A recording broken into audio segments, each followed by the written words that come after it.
উত্তরপ্রদেশের মতো পশ্চিমবঙ্গে শ্রাবণ মাসে যে সমস্ত ভক্তরা মহাদেবের মাথায় জল ঢালতে যাবে তাদের ওপরে হেলিকপ্টার দিয়ে ফুলবৃষ্টি করানো হবে, যেটা এতদিন শুধুমাত্র উত্তরপ্রদেশেই দেখা যেত, সেটা এবার পশ্চিমবঙ্গে শুরু হচ্ছে। পশ্চিমবঙ্গ তাহলে যোগী মডেল হয়ে গেল, কেউ আটকাতে পারলো না। আমাদের মুখ্যমন্ত্রী শুভেন্দু অধিকারী এই নিয়ে কি বললেন সবাই শুনুন একবার। এবারে শ্রাবণ মেলা, শ্রাবণ মাসে জলযাত্রীরা যান।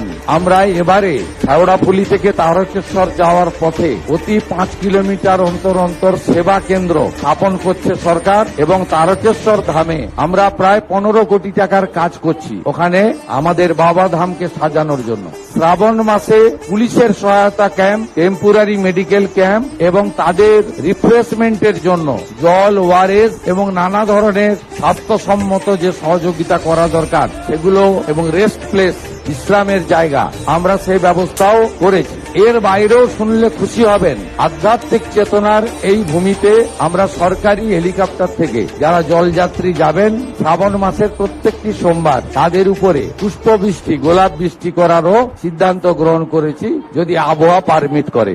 এটাই হচ্ছে পরিবর্তন। এতদিন তারকেশ্বরে যে বাবা তারকনাথের মন্দির নীল সাদা রঙের ছিল, এখন সেটা গেরুয়া রঙের হয়ে উঠেছে, আবার নিজের ঐতিহ্য ফিরে পেয়েছে। ধন্যবাদ জানাই মাননীয় মুখ্যমন্ত্রী শুভেন্দু অধিকারীকে আমাদের জন্য এত সুন্দরভাবে উদ্যোগটা নেওয়ার জন্য।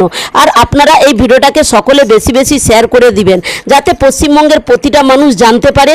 আর এই বছর তারকেশ্বর যাওয়াতে কেউ যেন মিস না করে, এটাই বলার ছিল। হর হর মহাদেব।